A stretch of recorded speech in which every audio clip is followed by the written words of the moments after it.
Muy buenas tardes, mi nombre es Víctor Vázquez. Hoy vamos a platicar del control de Springback con PAMSTAM, pero también vamos a hacer una revisión de algunos métodos que nos ayudan a controlar el Springback. Nada más una pequeña introducción acerca de la empresa. La empresa se llama Consultores CPM. Tenemos ya 25 años de existir. Estos son algunos de nuestros clientes para software, servicios y entrenamientos. Hoy vamos a hablar del programa PAMSTAM, que es un programa para la simulación de procesos de estampado, especialmente con lámina delgada. ¿Sí? También tenemos Deform, que es un programa para simulación de forja, pero también lo hemos utilizado para aplicaciones de troquelado, especialmente para hacer un análisis muy detallado de lo que ocurre en los espesores. También ese programa se puede utilizar para tratamientos térmicos y para soldadura. Procast es un programa para fundición. Syswell es un programa para hacer análisis de soldaduras y evaluar y optimizar las distorsiones de estructuras soldadas. Cadmol y Barimo son programas para inyección de plástico. SolidWorks Simulation Premium y Flow Simulation son programas que utilizamos para dar servicios. Y Canvas Envision es un programa que vendemos, que es para generar documentación de diseño y de instrucciones de ensamble, instrucciones de trabajo, donde podemos manipular un modelo 3D sin necesidad de una herramienta CAD. ¿Va? Tenemos diversos servicios de ingeniería. En los documentos que hemos puesto en la parte de materiales, que es un icono que tiene un clip de papel, ahí pueden encontrar descargar esta información. Hay dos documentos: nuestro calendario de cursos y nuestro portafolio de servicios. Y esta información viene contenida en el portafolio de servicios. Tenemos dos lugares en México. Tenemos una oficina en Monterrey, ahí en ese edificio. Se llama Micrópolis, el edificio, y tenemos otra oficina en Querétaro, en ese otro edificio que se llama ADN, ¿verdad? Sí, entonces estamos ubicados en las regiones más activas en cuanto a industria automotriz e industria metalmecánica que hay en México, aunque hay otras regiones. Estas vienen siendo las más activas. Vamos a entrar en tema porque sí es mucho material. Cuando nosotros aplicamos un proceso de doblez, lo que generamos es una zona de tensión y una zona de compresión. La zona de tensión está indicada por el color rojo en la figura y la zona de compresión por el color azul en la figura. Estas zonas se van a formar por la naturaleza. Hay una superficie que separa las zonas, que se llama eje neutro o superficie neutra. Lo que ocurre es que cuando nosotros doblamos el material se tensiona. Al tensionarse se adelgaza, ¿sí? Entonces la zona neutra en el radio de doblez cambia de lugar, ¿sí? Y debido a ese cambio de lugar, ¿sí? Resulta que para poder lograr el largo del patín, que viene siendo lo que sería el patín del doblez, tenemos que hacer el desarrollo un poquito más corto. Entre más pequeño es el radio con respecto al espesor, más tenemos que compensar. Esto es algo, pues, es normal que tengamos que hacer. Una de las manifestaciones que nos llevan a sacarnos de tolerancia en los procesos de troquelado, pues viene siendo lo que es el springback. El springback básicamente es lo que es la recuperación elástica del material, y esa recuperación elástica se da porque tenemos cierta energía elástica almacenada dentro de nuestro material al momento de doblar, ¿no? En esencia, lo que ocurre es que nosotros al ir doblando y tenemos una curvatura grande, imaginemos esto, la curvatura que tiene una bobina, ¿sí? Una bobina tiene una curvatura, la capa más exterior o del enrollado, pues es un diámetro muy grande, es una curvatura muy... Entonces prácticamente le quitamos el fleje y esa lámina tiende a enderezarse. A medida que vamos consumiendo material y vamos utilizando material que fue enrollado a diámetros menores, entonces en ese momento es más difícil que conserve el plano, y entonces ahí es donde es necesaria la intervención del enderezado. Entonces tenemos el doblez elástico, quiere decir que doblamos el material, liberamos el material y el material se regresa a la dimensión original que tenía o la configuración original. Con el doblez elástico plástico, que es el de la derecha, ¿sí? Este de aquí, ¿sí? Al momento de doblar, llegamos a un momento en donde las capas exteriores, tanto la región de tensión como la región de compresión, alcanzan la resistencia de cedencia al material. Y al alcanzar la resistencia de cedencia del material, entonces en ese momento ya se llega a la deformación plástica, que viene siendo deformación permanente. ¿Sí? A medida que seguimos doblando, ¿sí? La parte elástica que viene siendo la indicada aquí en el recuadro, en este recuadro azul, ¿sí? ¿Sí? Y básicamente es esta parte de la gráfica, ¿sí? Que originalmente es toda esta, y a medida que vamos deformando plásticamente, va haciéndose más pequeña, ¿sí? Entonces, ese es donde nosotros vamos a tener almacenada nuestra energía elástica. ¿Sí? Cuando nosotros quitamos la restricción que impone las herramientas para hacer el proceso de doblez o el proceso de formado, entonces en ese momento el material quiere regresar. No regresa del todo porque la mayoría de la sección transversal tiene deformación plástica, pero regresa algo, ¿no? Entonces, ahí es donde nosotros vamos a aplicar o más bien vamos a ver manifestado el springback, para ser más correcto. Para evitar el springback, tendríamos nosotros que generar deformación plástica en toda la sección transversal. Entonces, podríamos, por ejemplo, hacer un doblez y al momento que estamos doblando, estamos estirando, ¿va?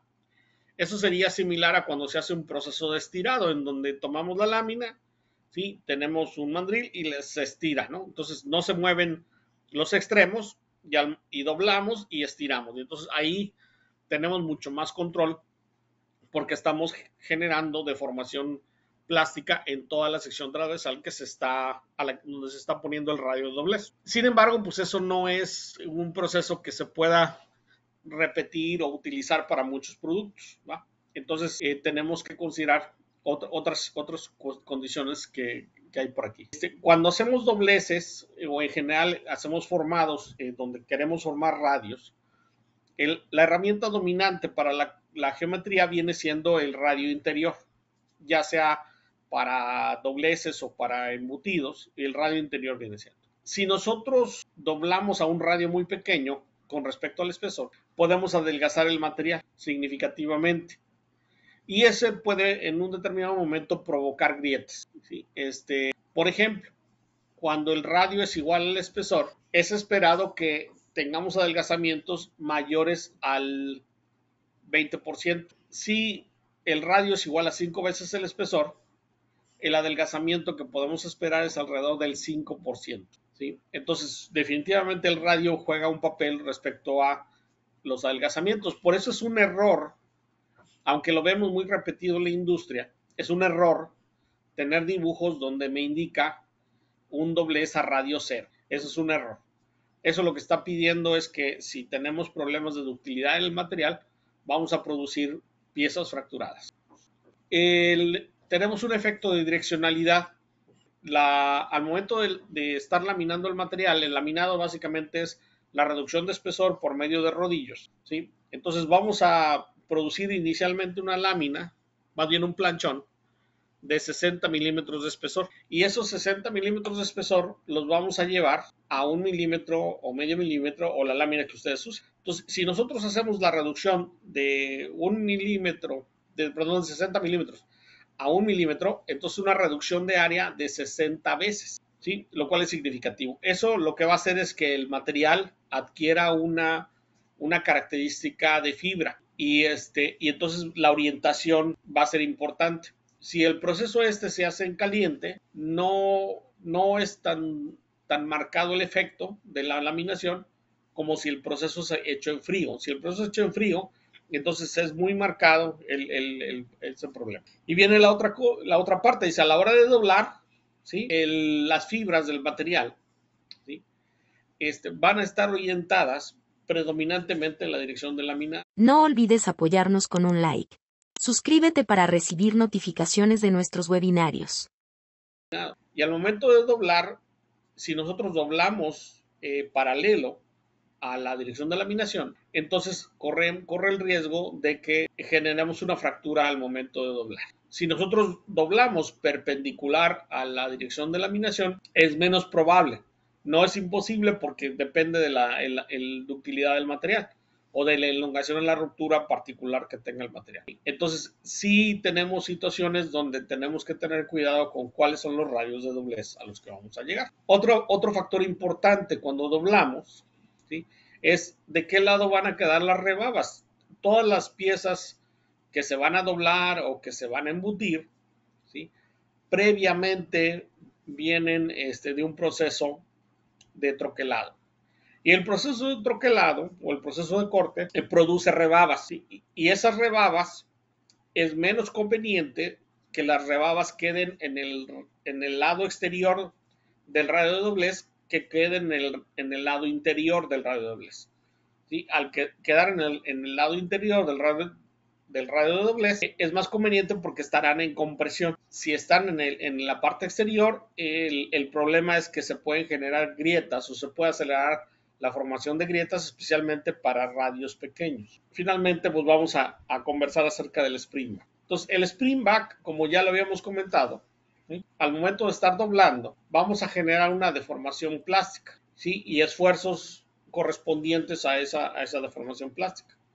Y vamos a tener una zona elástica que está marcada ahí por el recuadro o el rectángulo más bien verde, ¿va? Entonces, entre más grande sea esa zona, más spring back tengo. Entre más pequeña sea, menos spring back tengo. ¿Sí? Eso lo controla la relación radio-espesor. Entonces, el spring back va a depender primero de a qué ángulo lo voy a doblar. Después, de cuál es el tamaño del radio al cual voy a doblar. Otro contribuyente viene siendo el material. Aquí, por ejemplo, este es un ejemplo de un experimento de doblez en una servoprensa, en particular ese es el caso, ¿sí? Entonces donde hacemos un doblez y lo que estamos viendo es un spring back bastante grande, ¿no? O sea, típicamente cuando trabajamos con acero, por ejemplo, ¿sí?, el spring back esperado es de 1 grado.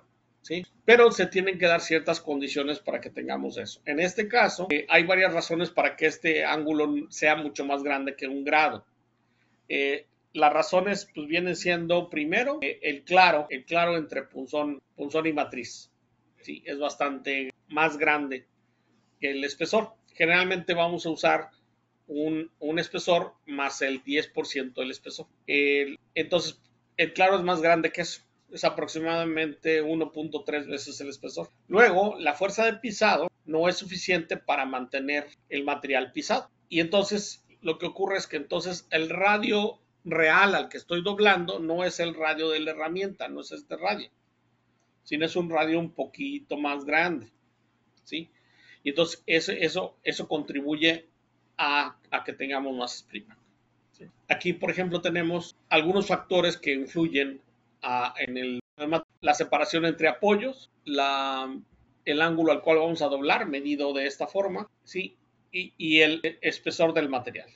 Todos estos de aquí para acá son criterios de diseño de producto. Y luego sigue el módulo de elasticidad, el coeficiente de resistencia. El coeficiente de resistencia está relacionado con la resistencia de tensión y con la resistencia de cedencia.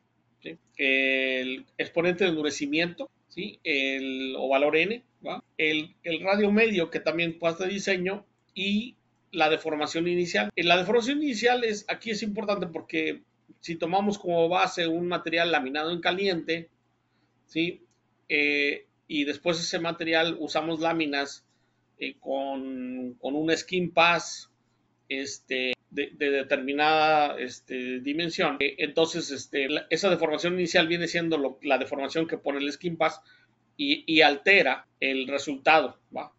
Porque lo que hace en general es que la superficie del material se endurece y al endurecerse aumenta su cedencia, entonces por lo tanto es más difícil hacer que ceda, y entonces tiene un poquito más de spring back. Este es un gráfico que trata de relacionar los problemas de spring back o más bien, el resultado del spring back con diversos parámetros. Como ya habíamos visto, aquí en este caso lo leemos de esta forma. El Springback aumenta cuando el ángulo al que doblamos aumenta, ¿sí? Cuando la relación radio-espesor aumenta y cuando el radio de matriz aumenta. El radio de matriz viene siendo lo que va a ser el radio interior, ¿sí? Estos son parámetros de diseño de producto. También aumenta cuando la apertura de troquel o el claro entre punzón y matriz aumenta. También aumenta cuando la fuerza de pisado disminuye.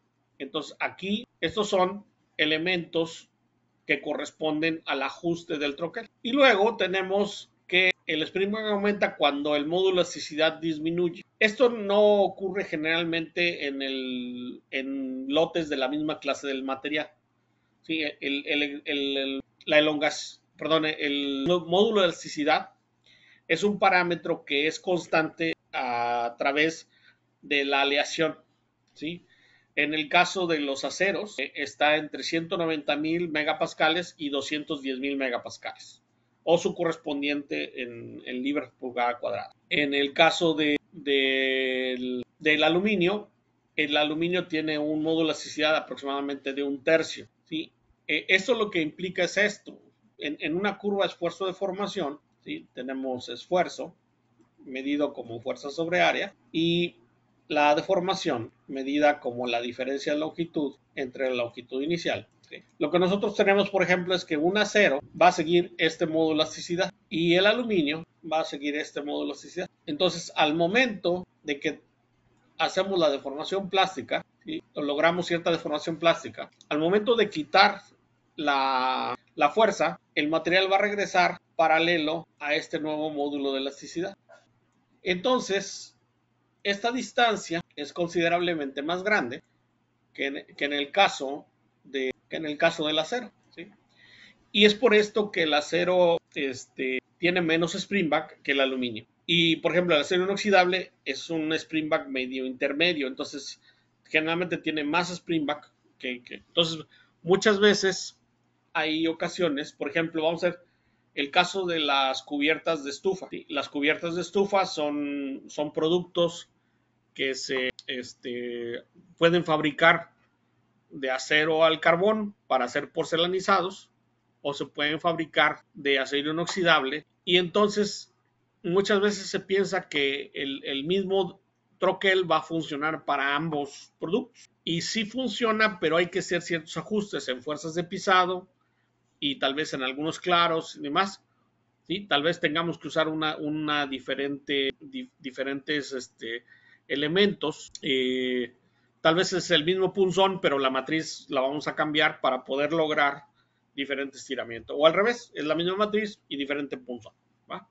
¿Sí? Podríamos hacer eso para que la producción sea robusta y no tengamos que hacer tantos cambios. Okay. Entonces, aquí estos parámetros de acá vienen siendo los parámetros de material. El modo de elasticidad, la cedencia, el coeficiente de resistencia, el exponente de endurecimiento, ¿sí? Y la anisotropía. La anisotropía es una forma de medir la diferencia que hay en las propiedades del material en dirección longitudinal con respecto a la dirección transversal, ¿sí?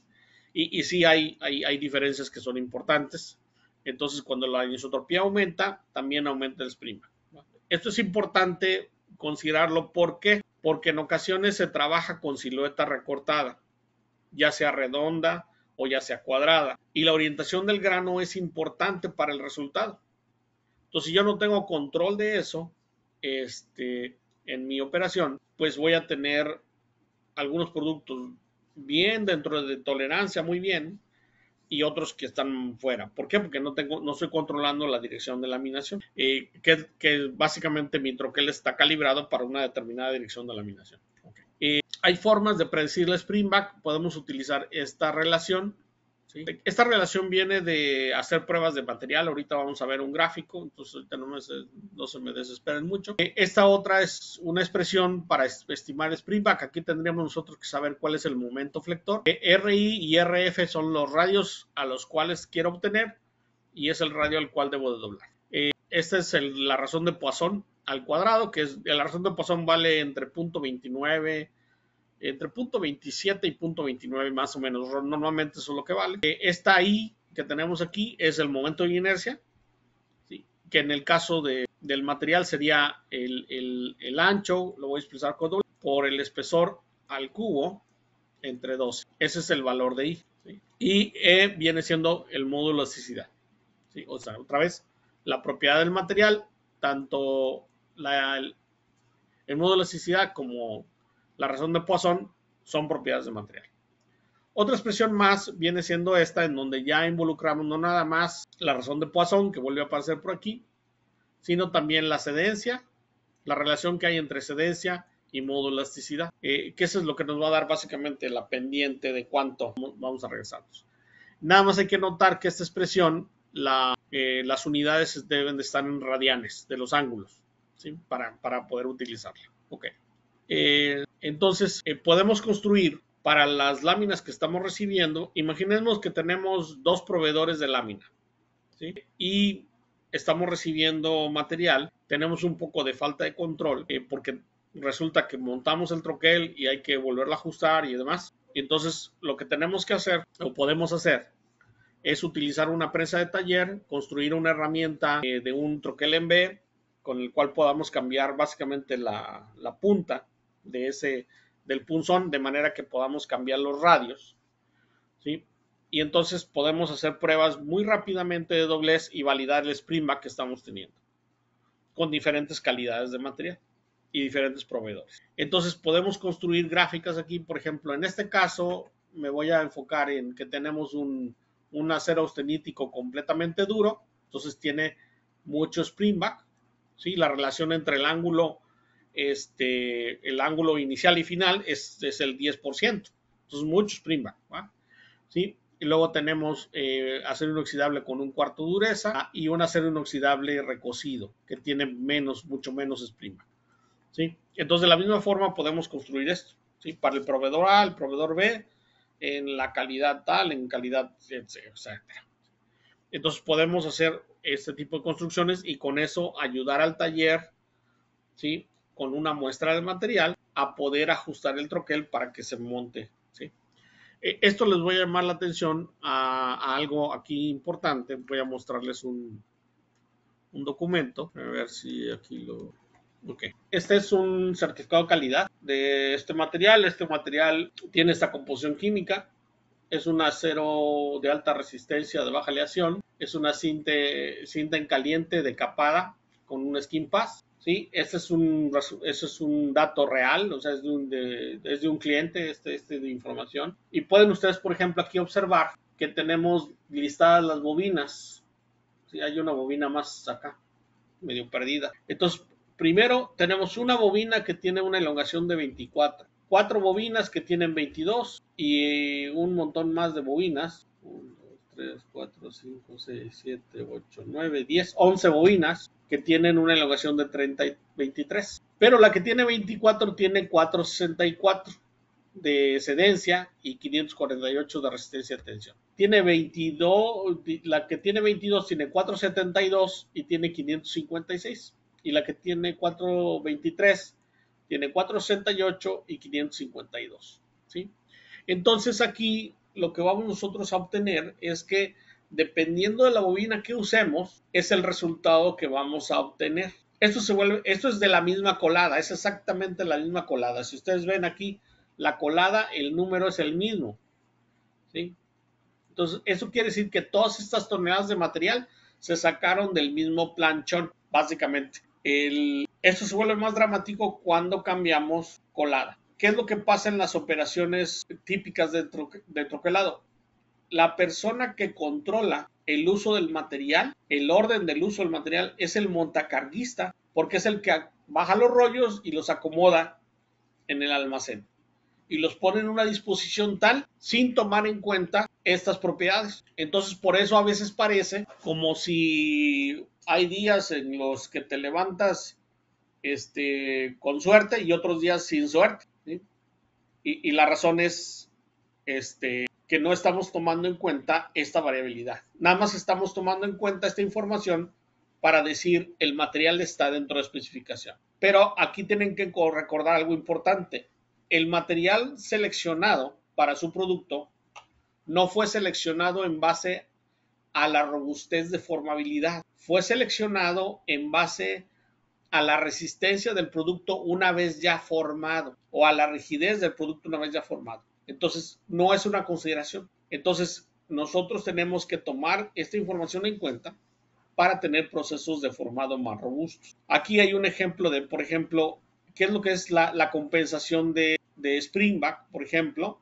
En este caso tenemos esta curvatura. El gráfico va de relaciones radio espesor de 10 hasta radio espesor de 100. Entonces, por ejemplo, si yo tengo un material que tiene aproximadamente 375 megapascales, que sería aquí, de resistencia, ¿sí? Yo tengo que doblar a una relación radio-espesor de 14.75. Pero si el material tiene aproximadamente 100 megapascales de resistencia, ¿sí?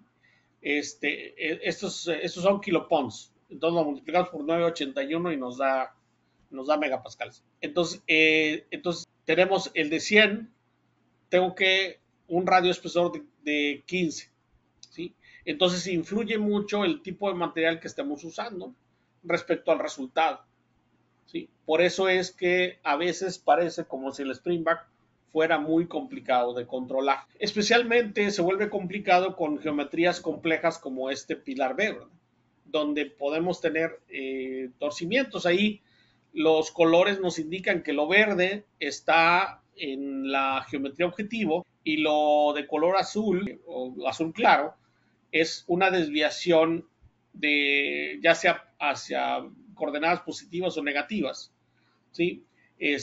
Y lo rojo es desviación hasta en el otro sentido, ¿no? Entonces, aquí es donde viene la dificultad de compensar este tipo de herramientas, ¿sí? Entonces, algunas contramedidas que debemos hacer es estirar las partes sin soporte, ¿sí? Las operaciones de formado producen menos paneamiento de la pared que las herramientas de embutido, evitar no reformar las áreas ya formadas, recalcar las esquinas para reducir springback, utilizar tacones y opines guía para prevenir el movimiento de los lados y balancear las fuerzas de troquel cuando sea posible utilizar correderas para altas y desbalanceadas cargas de formado.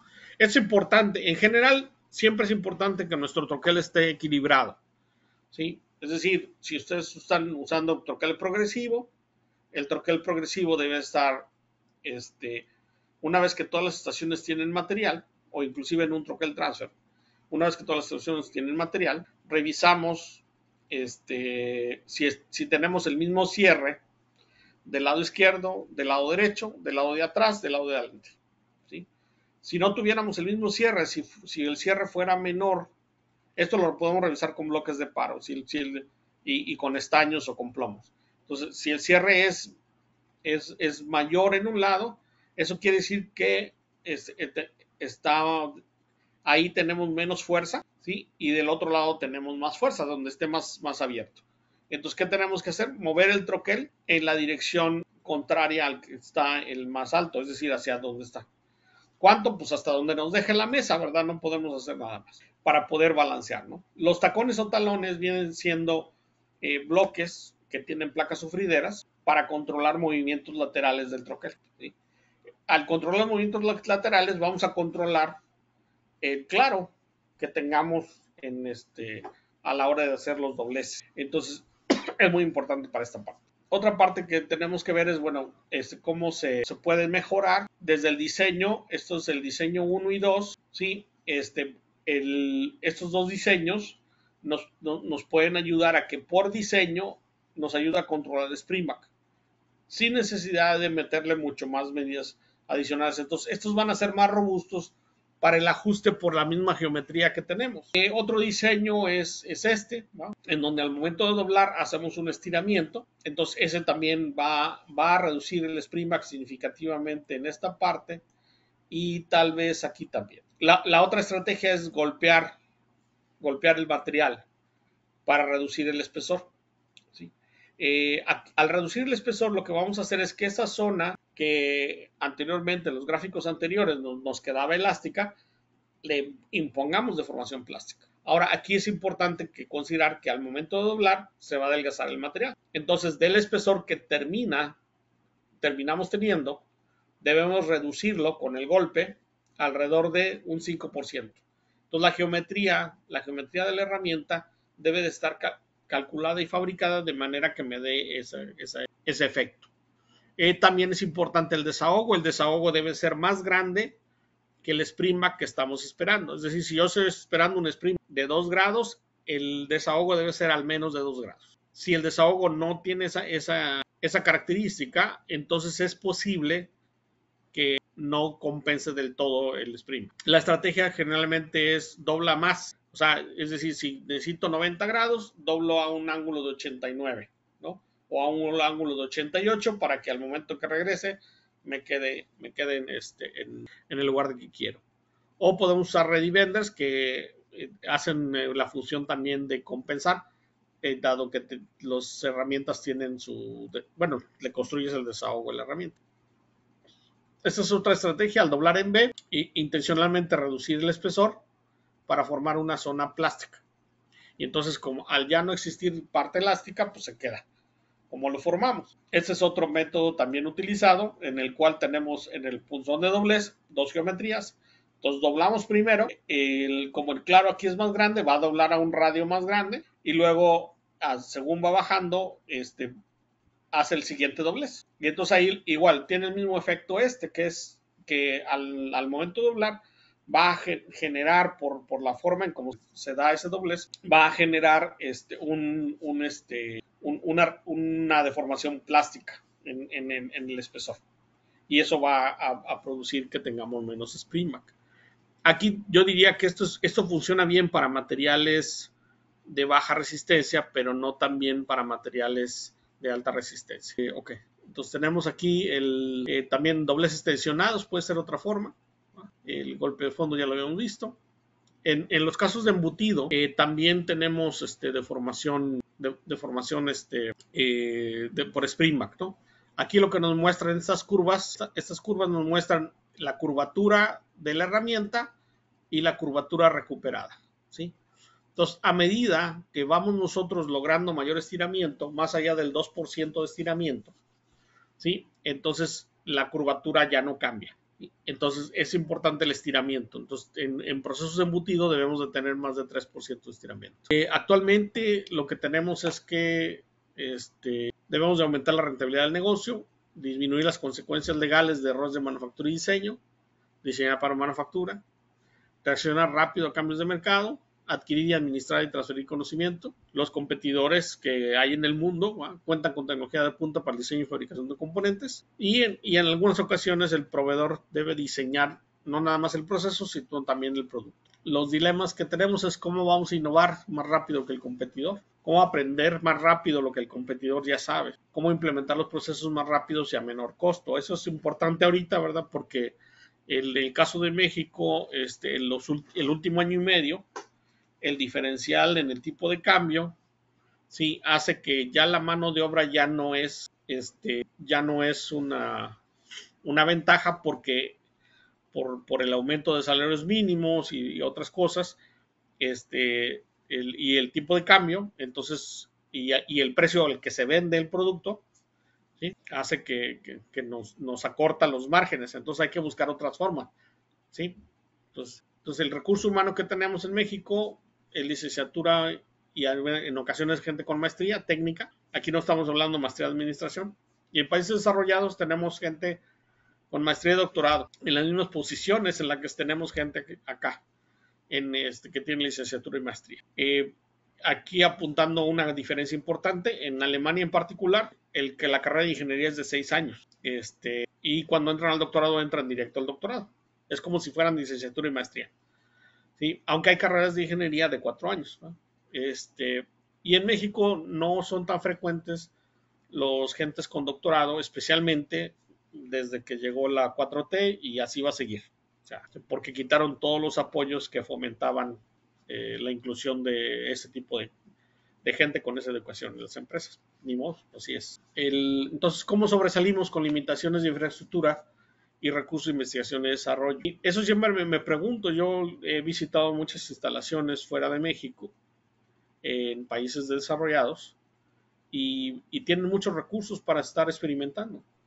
Sin embargo, las subsidiarias de esas mismas empresas no tienen recursos para estar experimentando.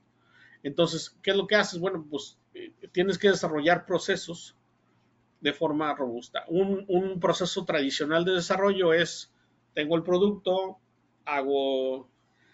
saco el desarrollo, cuánto material voy a consumir, luego cómo van a estar mis operaciones ahí en esta secuencia, hago mi diseño de herramienta y mando a fabricar. El problema de ese modelo es que yo me doy cuenta de los problemas hasta que estoy acá. Ya para entonces ya me consumí un montonal de tiempo. ¿Sí? Y la cosa es dónde falló. ¿Qué es lo que hay que rediseñar? Hay que rediseñar el producto, hay que rediseñar el plan de proceso, hay que diseñar el diseño de herramienta, hay que cambiar la construcción de la herramienta. ¿Sí? Entonces, ¿dónde falló? ¿Sí? Entonces, a través de la simulación, lo que nosotros buscamos es hacer evaluaciones más pronto, más rápido para tener retroalimentación más pronto. Entonces, la primera acercamiento es hacer validaciones de un solo paso, ¿sí? Donde en alrededor de 5 minutos podemos saber si la pieza es formable o no, ¿sí?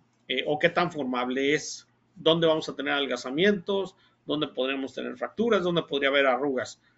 Para eso es ese análisis y es alrededor de 5 minutos. Luego tenemos la parte incremental. La parte incremental realmente es muy rápida, o sea, comparativamente con hace 25 años, de cuando yo estuve, antes de hace 25 años, hace más de 30, estuve yo trabajando con estos cuando los modelos estos eran incipientes. Y ahora pues realmente te lleva 1 hora, 2 horas hacer una simulación compleja de varios pasos. Entonces, eso es lo que llamamos el formado incremental. La ventaja aquí es que primero, por ejemplo, vemos en la parte de un solo paso si el producto es formable.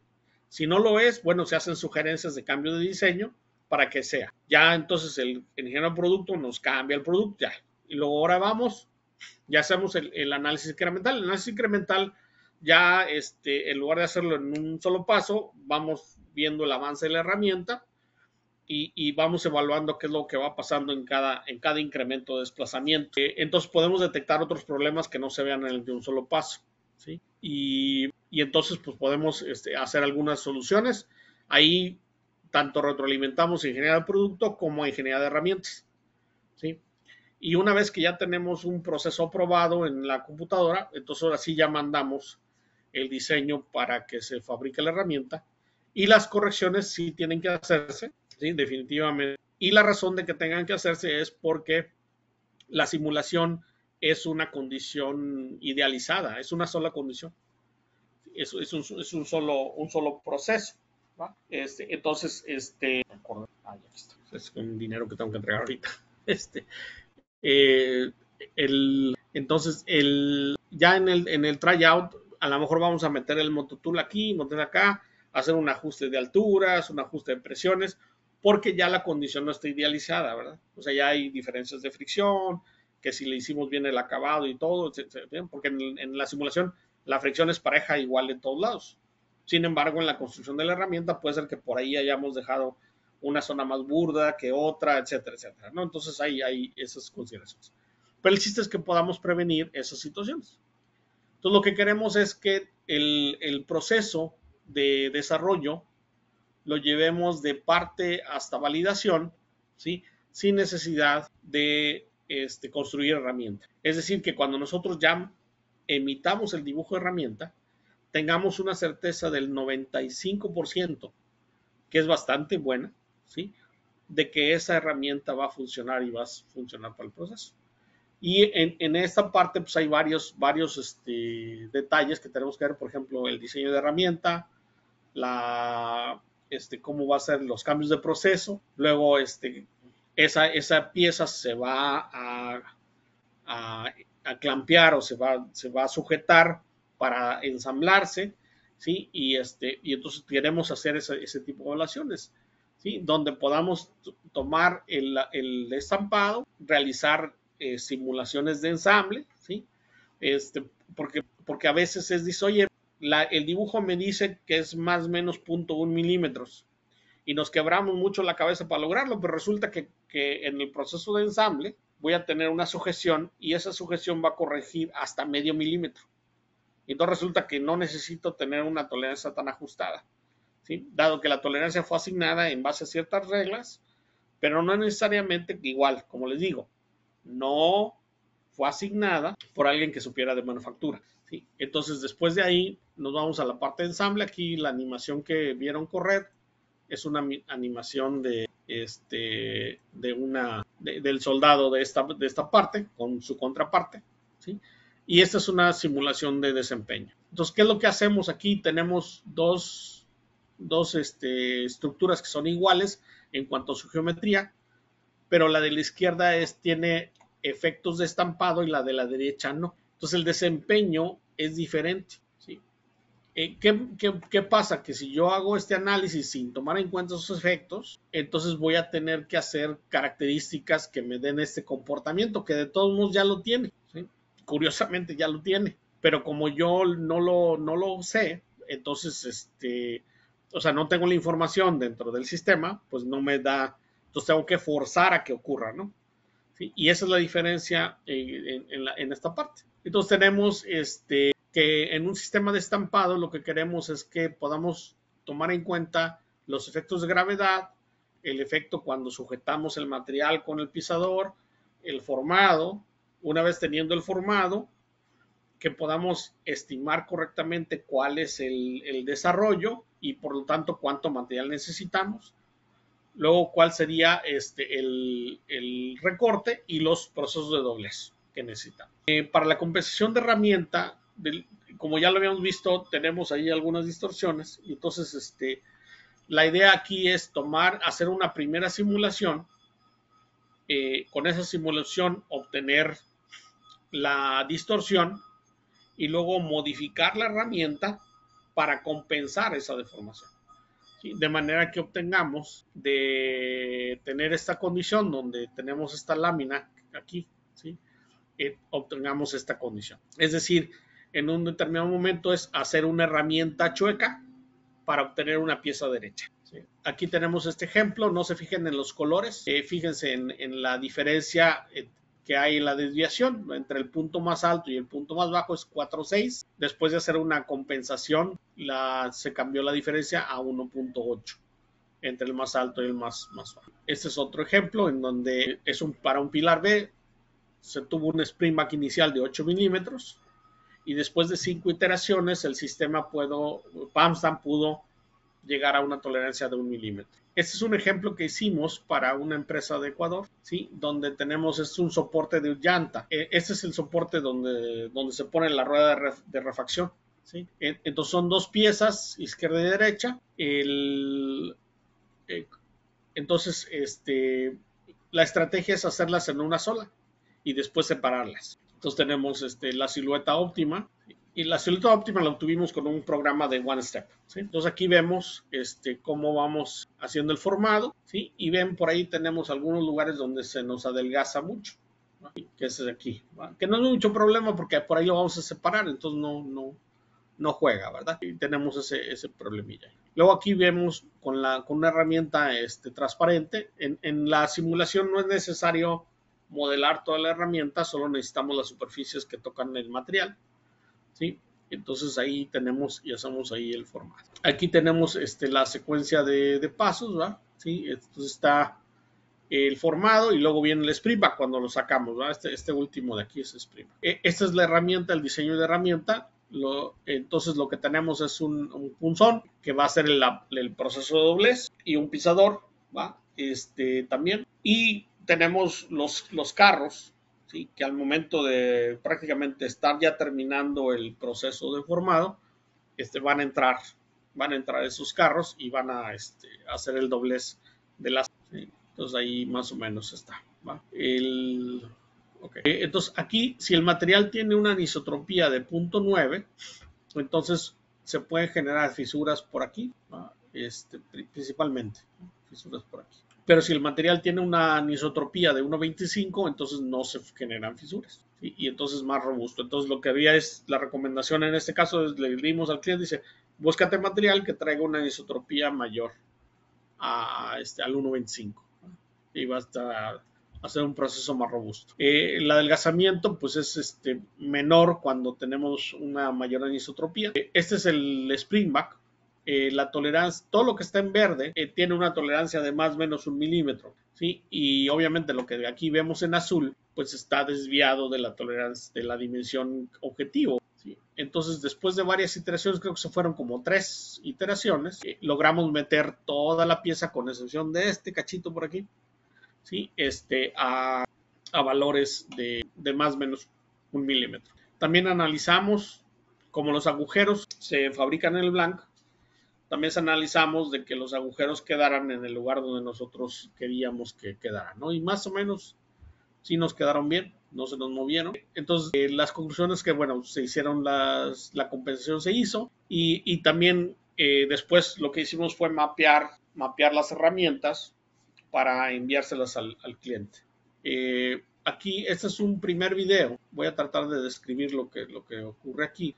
Pero este es un primer video donde lo que se va a hacer es revisar una simulación con PAMSA, ¿sí? Y de lo que se trata es que vamos a hacer la simulación y vamos a obtener, en este caso no es compensación de springback, sino lo que vamos a obtener es la forma final, básicamente la orilla y la posición de los agujeros. Entonces vamos a optimizar esa orilla, ese recorte dentro del proceso, ¿no? Entonces vamos a ver ahí, bueno, aquí va a estar un poquito tardado, le voy a adelantar un poco nada más para no entretenernos, porque dura como 12 minutos, vamos un poquito más adelante. Entonces aquí es básicamente el setup, no es la intención Vamos a hacer otro webinario donde sí vamos a enseñar todo lo que es la preparación de un proceso, pero esa ahorita no es la intención, ¿no? Entonces, están poniendo diferentes recortes, déjenme, aquí está ya a punto de correr la simulación. ¿Sí? Entonces, básicamente lo que va a hacer es ese formado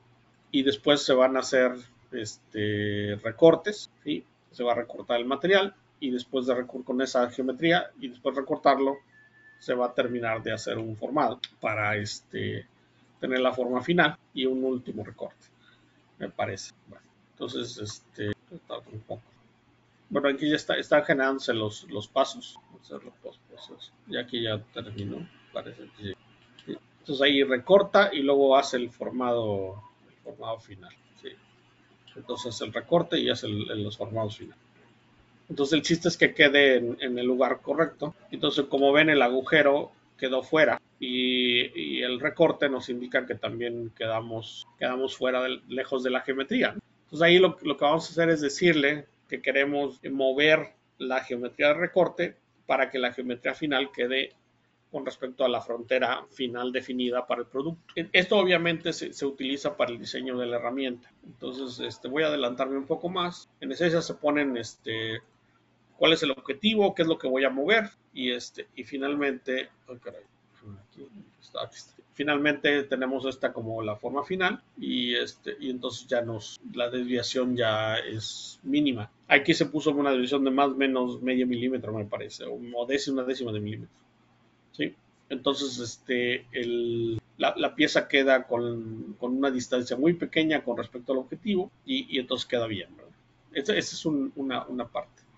En la compensación de Springback, lo que hacemos es inicialmente igual. Hacemos una simulación, se calcula el Springback, le decimos cuál es el objetivo, y luego lo que se hace es que se va formando la herramienta. ¿Sí?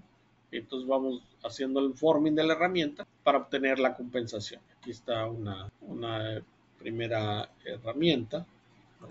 ¿Sí? Bueno, aquí termina la simulación. Déjenme mostrarles dónde está la simulación. Aquí está. Es el formado, el recorte y luego Springback. ¿Sí? Entonces lo que hacemos aquí, bueno, ok, entonces decimos, ¿sabes qué? Esta geometría pues no está conforme a lo que queremos, está entre menos 0.79 y 1.141 desviada con respecto al objetivo. Y entonces como está así, entonces vamos a la gravedad, decimos que vamos a optimizar el blanco, le damos la tolerancia, etcétera. ¿Sí? Y esto lo hace el programa de forma automática, ya no, como nosotros ya metimos las herramientas, ya el programa lo hace por sí mismo. Aquí ya optimizó, sí, prácticamente ya terminó. Y después lo que hay que hacer hay que llevar a la superficie de la herramienta, la llevamos a para hacer la corrección de la superficie. Entonces lo que hacemos es, primero metemos la superficie de la herramienta inicial, después lo que hacemos es mapear la malla de la herramienta inicial con varios puntos en la superficie, y después morfeamos la superficie con respecto a la superficie corregida. Y entonces esto nos va a producir una superficie que es una superficie que podemos transmitir por step o IGES, es una superficie maquinable y es una superficie que no va a tener errores o va a ser imprecisa para la fabricación de la herramienta. Entonces, esos son en esencia lo que tenemos para ustedes. Si hay alguna pregunta, les agradecemos que la hagan ahora. La pueden hacer de viva voz, su micrófono está abierto, o pueden escribir alguna pregunta ahí. Como les reitero, hay dos documentos en la parte de documentos o materiales. Mi correo electrónico está ahí en esta información, y si tienen alguna duda ahora o que piensen después, pues con todo gusto se los puedo responder, ¿no? Antes de irnos, les agradezco el tiempo dedicado a esta actividad. Yo sé que el tiempo es valioso y es escaso, entonces les agradecemos mucho. Si ustedes tienen una inquietud, algún proyecto, algún producto, o están pensando en algún software de simulación de estampado, estamos muy abiertos a conversar, ¿sí? Pero si, por ejemplo, dicen no están pensando en el software de estampado como tal, pero hay algún proceso que sea crónico, que sea problemático, pues con todo gusto podemos darle una vista y determinar si podemos ayudarles o cómo podemos ayudarles. ¿Sí? ¿Ok? Bueno, vamos a esperar unos minutitos a ver si se animan a hacer algunas preguntas. Esperamos un minuto, ¿va? Si no hay preguntas, terminamos la sesión. Ok, parece que no hay preguntas. De nuevo, estamos abiertos a que las puedan hacer, y agradecemos de nuevo su tiempo, y ojalá podamos interactuar en el futuro. Voy a terminar la sesión. Muchas gracias por asistir. Si te gustó este contenido, regálanos un like y compártelo en tus redes. Suscríbete para recibir notificaciones de nuevos webinarios.